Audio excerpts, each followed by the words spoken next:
Europe 1, Julien Pierce. Et à 8h36, eh bien, c'est la revue de presse de Bruno Donnet. Bonjour Bruno. Bonjour Julien. Et dans la presse aujourd'hui, des hommes, des vrais. Vous souvenez-vous de ces amusantes paroles fredonnées il y a 60 ans déjà par un certain Fernandel qui voyait là une bonne occasion de railler le culte de la virilité. Je suis un dur, un vrai, un tatoué. Eh bien, en parcourant les journaux ce matin, on a la très curieuse sensation de l'entendre chanter un peu à toutes les pages, tant les affaires de testostérone sont légion dans l'information.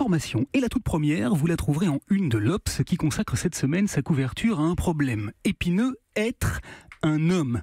Le magazine qui s'est demandé si les suites de l'affaire Weinstein et du hashtag MeToo n'avaient pas engendré une crise de la masculinité est allé enquêter et a découvert, entre autres couillonnades, qu'il existait désormais des stages réservés aux hommes durant lesquels, moyennant finance et pendant 2 jours, on fait courir des garçons en tenue d'Adam dans la forêt afin de leur permettre, je cite, de retrouver l'essence de leur énergie masculine. Eux, ils n'ont manqué ni d'énergie, ni d'intention d'affirmer leur virilité. Eux, ce sont les rappeurs Booba et Caris, 2 grands habitués des concours de beat, au sens anglo-saxon du terme, qui veut dire rythme, puisqu'ils se sont flanqués hier, en plein aéroport d'Orly, une peignée monumentale sous les yeux ébahis des clients d'un duty-free. Le Parisien aujourd'hui en France croit savoir que c'est une guerre d'ego qui a déclenché le pugilat entre Caris et celui qui se fait appeler le duc de Boulogne. Le duc, qui nous apprend le journal, était sur le point de s'envoler pour Barcelone où il était attendu pour un concert dans une salle dont le nom est, je vous le donne en mille, le Pacha. Alors figurez-vous que le Figaro, qui s'intéresse lui aussi à l'affaire, rapporte que la baston a été filmée par de très nombreux passants qui se sont empressés de publier les images sur les réseaux sociaux. Et de fait, vous pourrez retrouver quelques-unes des séquences fleuves de la rixe sur le Huffington Post. Attention tout de même, oreilles sensibles, éloignez-vous du poste car vous allez l'entendre, c'est extrêmement violent, essentiellement pour la grammaire. Oh, c'est le sbeul à l'aéroport, sa mère. Une dinguerie, wesh, il y a du sang partout.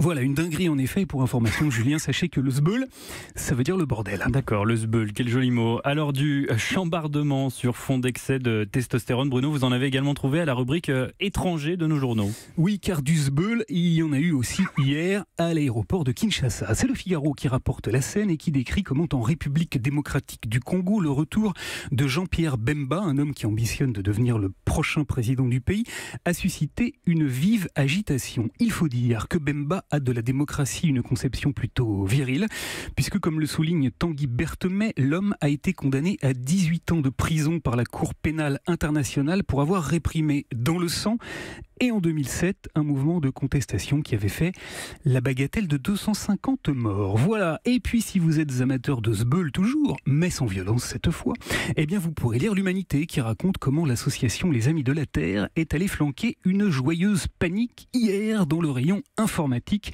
du magasin Carrefour de Montreuil. L'opération a consisté à totalement vider les linéaires pour dénoncer l'obsolescence programmée, et si l'opération s'est ici déroulée sans le moindre débordement, c'est peut-être parce qu'elle était organisée par une femme, puisqu'on apprend que l'association en question est dirigée par une présidente.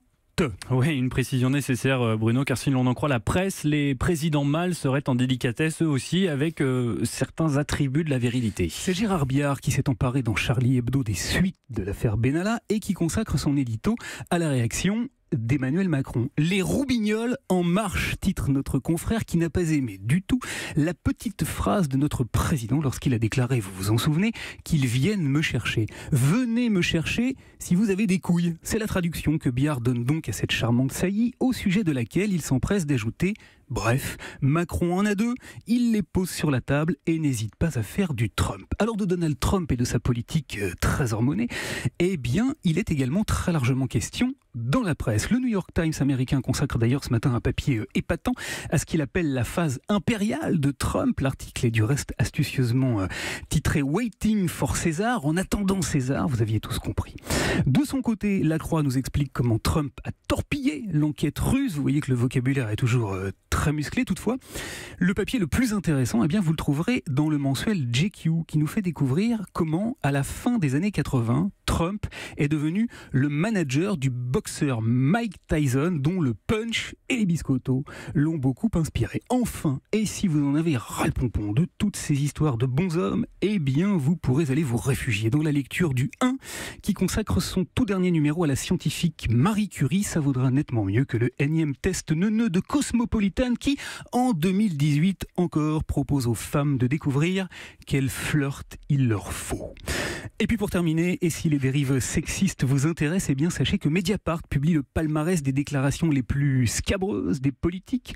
Ce mois-ci, c'est le député socialiste Christian Hutin qui gagne pour avoir traité la secrétaire d'État à l'écologie Brune Poisson de poule. Une très belle image de cet homme qui a donc besoin de rabaisser les femmes pour essayer de grandir, s'y dégage en creux une image qui aurait probablement fait dire à notre camarade Fernandel. Et voilà tout le portrait, dans tatoué, dans dur, dans vrai. Bonne journée. Europe 1.